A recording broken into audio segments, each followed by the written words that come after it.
Welcome everybody once again to a Safe Place podcast, and this week we've got Callum Whittaker as our special guest, so welcome Cal. Thank you very much. How you doing, mate? Not too bad, yourself? Yeah, not too bad, buddy. And we got Ryan over there. Welcome back. How you doing, all right? Yeah, not too bad. So we brought Callum on the podcast because he's got an interesting story to share regarding a dimethyltryptamine experience. Is that correct, Cal? Yeah. Go for it, mate. What was the experience like? Well, the first thing is it's nothing like you'll ever experience in this plane. Yeah. Takes you to a very different place, which can be very scary for the ego. Yeah. The one thing I think I experienced was a certain ego death. Yeah. And when you come back round, you have a totally different perspective. Yeah. And Christ consciousness is something what kind of brought me, well, it was one thing I could place my finger on, a word's kind of what you come back with. Okay, so when we talk about the idea of an ego death, and it's difficult to try and articulate those experiences into some sort of language, isn't it? Yeah, very much so. So if you could try and do that by describing that sense of you that seems to be evaporating in your experience, it's quite a scary feeling, isn't it? Well, it's the very sense of you. Yeah. You're taken away from what you believe is you. Yeah. Because we grow up in life thinking that everything around us is real. Yeah. And this is material. We're material to a certain extent. And that's what we cling to very much so throughout life. That's why we ground and different things like that. But when you take DMT and you are sucked out of this and you leave behind a lot of your mind. Yeah. As what we know it as your mind anyway. And talk us to it is, in a sense, what's physiologically going on when you feel that sense of you going. That scary feeling. You kind of go beyond sense. Yeah. So I took it in a smoking it through a pipe form. Yeah. So you take your 2-3 hits, and then Can you remember your breakthrough? I your picture. Well, I wouldn't say it's pictures so much. So it's hard to explain. So you hit it, and you can feel an energy charging up through you. Yeah. It's pure energy, I'd say. Very energy. So you got electrical, heat, kinetic. There's the potential, which is in every atom. To the cellular level of this, we've got energy, haven't we? Yeah. And it kind of feels you're getting the build-up of all of that coming up. And then you get the very space around you goes into the geometric patterns, and it feels like you're going through the void. And then I got very clearly a voice come through saying to me, there's no such thing as time. There's no such thing as space. And what the fuck do you think was going to happen? And after that, shoot it off out of the body, yeah. But the voice was, it's not like you hear it. It's when you could feel the whole scene coming together as you did it. So the geometric patterns were warping in and out, and the voice wasn't kind of my own. It was a godlike, very intuitive type of deep. Which is fascinating in a sense, because I think we spoke before about the idea that you can have a Chinese man that speaks only Chinese, of course, a Russian guy that only speaks Russian, an English guy that only speaks English, but they'll all take this psychedelic essentially, and they'll all have the same common type of experience, which means there's a language outside of the ego's language that speaks to all, regardless of cultural background, isn't there? Yeah, and very much so. It's essentially, I think ayahuasca is the first thing what tipped me onto it, and that's the shamans believe it's the language of the plant. Yeah. And I think if we go back through the ages, the more I study McKenna and more of the indigenous peoples of the whole world who have a very strong connection to psychedelics, they very much believe the plant intelligence. Yeah. And I think ever since then, I've kind of looked into nature a bit more, and you see the intelligence in nature. Which is far superior to the ego's interpretation of what nature is, isn't it? If you're trying to understand it from an ego perspective, that's a hard thing to tussle with. Massively limited, but fundamentally the only thing that we perceive reality through that filter, isn't it? Yeah, I think it's essentially your senses, and I think that's what a DMT or a psychedelic experience kind of peels back some of your senses or attune some of them. Yeah. So in terms of the mental health podcast, when we talk about type of therapeutic tools and models that we can apply to people's sense of suffering, What do you think, having that psychedelic experience, what has that done to shape Callum's perspective of the world, or how his sense of well-being in the world now? Well, I read the Bible after. Yeah. Not because of DMT, just because I wanted to experience and learn about Christianity and these stories. And I've read a lot about Buddhism before. And I think the one thing what I brought back from that is love thy neighbour. We are all connected. Yeah. Very much to the planet, to each other. Yeah. We are from this planet. Yeah. And we will return to this planet. And it's that ego's perspective that creates that sense of separation from it all, doesn't it? Yeah, I think I don't think our society helps. I think the more I read into Eastern philosophy, Yeah. Hinduism, Buddhism, Taoism, they look at the world in a totally different space and place. Yeah. And in the West, we're very ego-driven. It's about career, money. What defines us in society here is, what's your job? How much do you earn? Yeah. Yeah. Not what can I learn from you, or what have you got to bring into my life to make it better, and what can I bring to your life to make it better? And that doesn't have to be material value. It can be teaching someone something, new perspectives, anything. And that's what we don't really cherish in our society, as opposed to other places. My opinion on that matter is anyway. Yeah. No, I agree with you, Matt. I think this culture, or this ego-filtered culture that we're in, it's a very objective, external observation we have of reality, whereas these Eastern philosophies, they spent like 18 hours a day going into themselves and observing the science of the mind, the body and the spirit. And out of that came a technology of understanding how to access different parts of yourself, to alleviate yourself from suffering and make your experience of the world a more truer, realistic place, ultimately, didn't they? Very much so. If you can bring spirituality into life and them perspectives, you don't necessarily have to believe in a big guy with a beard. No. I think that image of God has very much gone in our society, but there's so many different ways you can experience. Yeah. It'd be nice to have it in schools, wouldn't it? What, DMT? No, a lesson on spirituality. I just think it would be a great thing. I mean, it starts them off early. I think it's the practices as well. Like, I had a conversation with my 12-year-old niece on Friday night, and she was trying to explain God to me, what her perspective was. Yeah.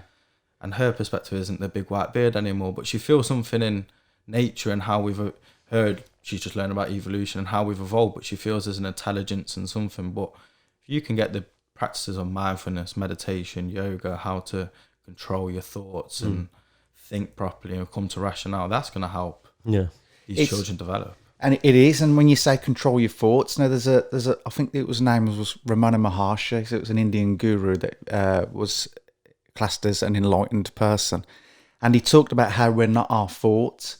And I've had an experience of this recently, where when you just start to wake up, there's a sense of just peace, and then all of a sudden you'll have a thought pop into your head that knocks you out of a sense of well-being to a sense of discomfort, and then you realise there's a separation between you in a sense of being and you in a sense of as a thinker. And those thoughts really are secondary to what you are primarily, which is a sense of existence or a sense of beingness. So being able to really identify a part of yourself that most likely causes a lot of your pain and suffering, which is our thoughts, and realising that those are a piece of clothing that the ego wears in a sense, it's not fundamentally you, is helpful to understanding how you can alleviate a lot of those negative thoughts that create pain and suffering and keeps you trapped in a model of reality which was from an old past experience that's not relevant anymore, you know what I mean? Yeah, very much so. Like, I think there's a quote, a saying, I can't remember exactly who it says, but thoughts are a great servant but a terrible master. Yeah. You can, I think when you meditate and you learn to separate yourself from your thoughts, that's what you say, waking up, and you become a bit more of an observer to your thought patterns. And if you can start noticing that, that's the first step really, isn't it? And then if you can see, is it good or bad, is it serving me for the good, for the negative or positive in my life, if you can start spotting them, you can start trying to control them. And if you can choose what you think about, you can place your conscious attention on anything. You can, if you've got something in your life which is something you love, or something you hate, you choose to put your attention on them two things. You do. And it's, so let's go back to the experience then. So you have this sense of this classed as an ego death. But then when you go past the ego, there's no longer a Callum, this shell. When you split out of this, you go back to a place of everything and creation, or I don't know what it was. But it's a very real place as well. Yeah. It's hard because you can't put your words on it because it transcends words. It transcends these. So like they call it a new realm. Yeah, it's a different realm, very different, a dimension, a realm. A new reality. A frequency, yeah. whichever way it's you like, can put it. It's like Terence McKenna says, I forgot what he said. I had it in my head. It's the Machine Elves, I think he's one of his ones that gets it. It's like yeah, because he said as well, many people that have done DMT have more or less had the same experience. Yeah, which is strange. Yeah, a lot of my friends have done it previously, and I did a lot of looking on the internet, and you do see similar entities, beings, whatever you want to call them. Robotic elves. Yeah. Now, somebody would say that those are just hallucinations. We hear that all the time, don't we? That you're just hallucinating in a sense. But there's a common theme that seems to run through all of these, what scientists would class as just a mediocre hallucination. And it's the idea that this heart that you've got, this intuitive heart that opens up to a sense of oneness that only frees you from suffering. And in a sense, as it frees you from suffering, you go and you take that out into everyday normal life. The new version of you, or the you that's refound a connection that you lost, is only a better help to people around you in your life. Yeah, if you can take a bit of that DMT trip with you everywhere, the world will be a better place. And that's loving thy neighbour and realising that we're all here. Essentially, we're all from the one connection, having our own experience of this universe, but we're all from that same place. Yeah. We all come from an essence of God or nature, whichever you want to call it. And people describe this reality, and I've heard it with near-death experiences as well. They're very closely related, aren't they? People talk about when they've passed on in some way and they've gone to this other realm of existence. Flatlined, and this other realm of existence, that it feels more real than the life that they had before. And again, they also find it very difficult to articulate the experience into our language. So there's a common theme that runs through these psychedelic experiences and these near-death experiences. But they say, don't they, that when a person goes into that where they do flatline, it's natural for our pineal gland to release dimethyltryptamine anyway. A good old hit, they say, of DMT coming through. So that's what's happening. You're just getting a dimethyltryptamine trip. Yeah. During that experience of flatlining, and then you can come back, and then you can talk about the experience that you had, if it makes sense. Yeah. I think inevitably with all humans, we fear death. Yeah. Especially in the West. Yeah. We fear it because I don't think we really understand it. When you take a hit of DMT, you realise that maybe death isn't the end. So you can kind of enjoy life instead of be scared of death. So on that, how does it make you feel when you think about that now? I try and enjoy every day. Yeah. I've had to return from work from being furloughed where I've been writing for 3 months, and that's a bit of you could see that as depressing, but then it's still, you got to be humble with everything in life. Everything there's for a reason, and we're just having an experience. Yep. So, and another common theme that we hear is when someone's gone through these types of spiritual experiences through a psychedelic drug, they feel that they don't need that drug immediately. So it's not an addictive substance in the sense that you get with cocaine. Once someone's had this really powerful experience, they don't feel drawn to going straight back into taking that substance, do they? I haven't taken it since. Yeah, you've felt the need to. Have you ever tried anything else? Like mushrooms? Yeah, I've done shrooms. I've never done LSD, but I've done... Yeah, because shrooms are meant to be a complete different experience, isn't it? Obviously, it's a longer one. Most drugs. Yeah. Cocaine, alcohol, cannabis. Most of them, medical morphine. Yeah. DMT is totally different. Yeah. DMT is like It's an instant, isn't it? It's 15 minutes, and when my girlfriend was watching over me while I was doing it, and I was very much in the room to her. Yeah. you're not in there, and it's not 15 minutes. It feels hours and hours. You're going in. That's when I think when I had the breakthrough, there's no such thing as time and space, because at that point there isn't no time and space. Because the space is. Yeah. I can imagine. Like, I've listened to so many stories with DMT, and there's one thing that I don't know about the dose. So a lot of people are talking about their experiences and their trips, but they don't talk about the dose. I know that you can have 3 hits. Well, I did 0.07, which is the recommended for the first, or for a good first hit and a breakthrough. Okay. And by the time it's 2.5 hits, because it does become very overwhelming, and all I wanted to do is put the pipe down and get on the bed. Yeah. It's a hard one, because it is an ego death, because you're getting stripped of your bodily attachments and your sensory attachments, and then you'll go into a place beyond that.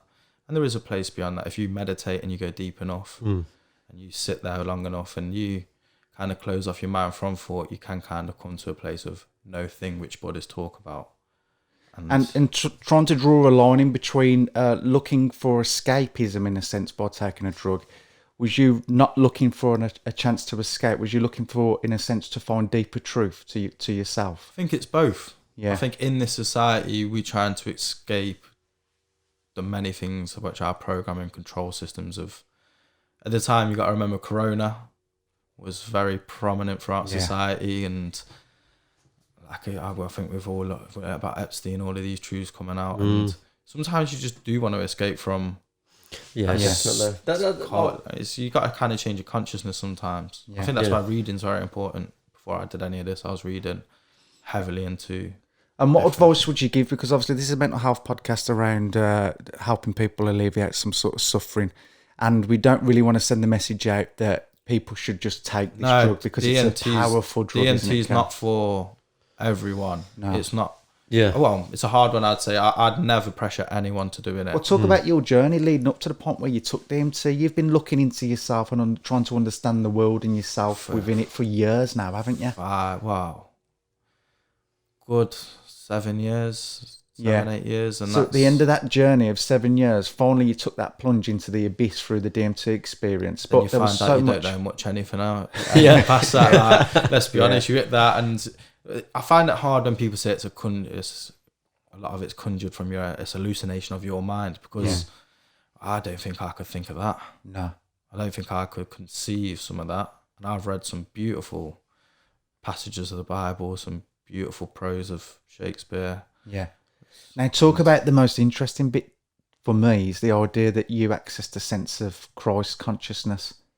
Yeah, and that fades. That's a bit dreamlike. But when I come back round, you go for 15 minutes and you come back round and you still have half an hour where you're kind of in between worlds. And I just went outside and looked at the sky and realised that you just need to love thy neighbour, all part of each other. Every bit of pain that you've been through in your whole life, all those perspectives of those different Callums that went through different experiences that made Callum feel that he wasn't enough or felt pain in his life, was cleansed through a sense of Christ consciousness that you accessed. You have to make peace with it. Yeah. And to have peace with it, you have to have peace with oneself. Yeah. I think on a mental health perspective, I think a lot of mental health is down to pre-existing patterns over repeating themselves. Yeah. And if you can recognise these things, you can use them patterns for a better. But you've got to make peace with what's brought you to that point. And the beautiful thing is, in a sense, when you say you've got to make peace, the beautiful thing is through this experience, it's not any will or desire for you to make peace. It's almost like peace and serenity, in a sense, takes over the old ego version of you, doesn't it? It's because I truly loved myself in that moment. Yeah. And love is so powerful, but I don't think we always understand that. it, yeah. Because a lot of us find it hard to love ourselves. Yeah.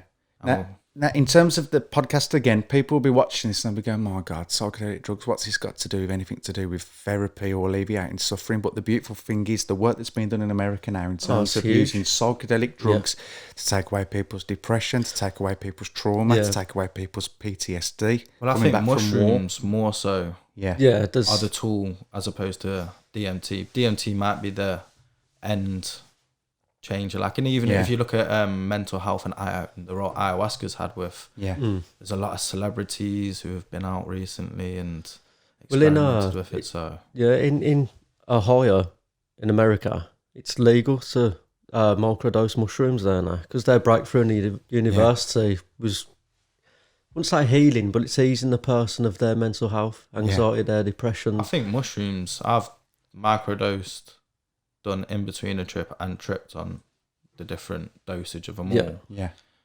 And the tools you can have from all three different stages are very applicable to mental health. And as we talk again to the people that are maybe novices or new to this idea, is if someone was going to experiment, and again, it is illegal in this country, and we're not advocates for people taking illegal substances, but everyone has the right for their own actions and what they want to do with their own bodies. Yep.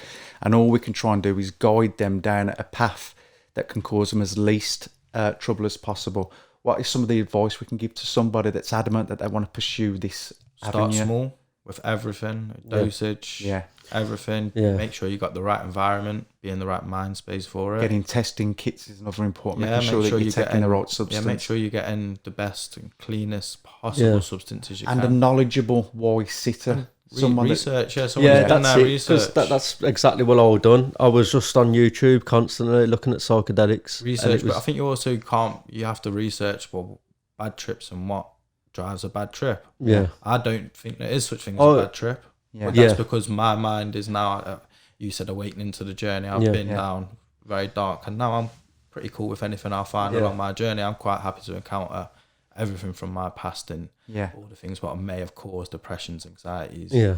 But you have to be at that stage before, because they will bring out some bad stuff. I had one before. I ate way too much cannabis oil.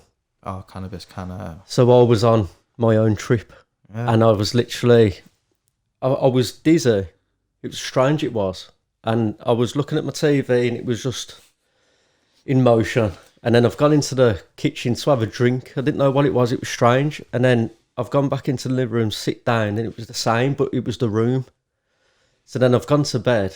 I've laid down. I'm lying there with my eyes closed. And this anxiety was the worst I've ever felt. It was, but I was hallucinating. It was just, all I could see was just fire. It wasn't just a fire. It was, my whole vision was just orange and red fire. It was just, I was going through, so it lasted at least an hour until I started calming down again, but it was just... and on a scale of 1 to 10, how frightening was it? It was 10. So, in a sense of somebody going through a similar experience or wants to take these psychedelics, what did you need more than anything in that moment? Someone who's been there. Yeah, I needed... Yeah. Well, if you're talking about cannabis, I am a prominent user of cannabis, and I have probably done it in every form, and eating it is by far the worst. I'd never advise anyone who hasn't got a... been there, done it, who's got a bit of tolerance to even try and think about eating it, because then it becomes very much a psychedelic. Yeah. It's totally different to smoking a few joints, and you can also get different varying strengths of weed now, can't you? So you can also go with, and I've been in anxieties with cannabis. Yeah. I mean, I've had some spiritual insights from being in them states, very much so, like I found about, and that's why I think I got to the point where I could take DMT quite hard, but even taking DMT is a big reality shock. It's a totally different level from anything. So it's about building yourself up, and that starts with... because you've got psychedelics that can take a couple of hours to kick in. And then you've got DMT... a couple of hours as well. And you've got DMT that just hits you. Within 15 seconds. Yeah. And then I think with cannabis and mushrooms, you can kind of, like, I know cannabis, you can pull yourself off it by eating fatty foods. Yeah. Eating mushrooms, you can kind of bring yourself off by what you can ingest. DMT, once you take, you've got no control. Yeah. So in terms of wrapping up the podcast now, Cal, if you could give some good advice to anyone that almost filter it through the idea of the younger version of yourself and what that younger version of yourself probably needed to hear before he went on this journey. There's no rush to do any of this. Yeah. When you're ready, I think you'll know when you're ready. Yeah. But you have to, before you think you can go and take DMT you have to start yourself. Yeah. It's all a process, and obviously if you can't do it yourself, you're gonna have to go see a therapist, and you're gonna have to get to some stages before you can start taking these, because it is a very different you can before we wrap it up, my girlfriend I was not pressuring her, but I'll give you a little try. Yeah. But she says, I know I'm not ready. I've seen what happened to you, and I know you're got a lot more control over your emotions, thoughts, and all of them things. So I think that's the way you got to be. You got to know where you're at personally, and not look to these things. Yeah, because the wisdom's within. Yeah, these little things are just helping you tap into a little bit more of it. Yeah. But then you've got to be happy with what's within first, and take your time, be patient. I wanted to take mushrooms to have a bad trip, which is strange. Well, no, but I think bad trips can be good for you. You're gonna whatever's causing the bad trip, the trauma, or the emotions, or thoughts, it's very good to encounter within anyway. But I think before you take the mushrooms, if you got to be willing to have a bad trip and know that it's not going to be nice, but you're going to come back the other side a better person. Yeah. And if you can go in knowing that I've got these traumas and I want to kind of hit these traumas with it, you got to be prepared for the pain and everything to come out. Which definitely. Remember, as your sober mind, without these tools, have been pushing them in for a reason. They're going to come, and the more you push in, the more they're going to come out. So that's what you got to be. A great knowledge and wisdom there, Callum. Thanks very much. Sharing your story. Cheers. Thanks very much, boys. Right, thank you. Ta-ra.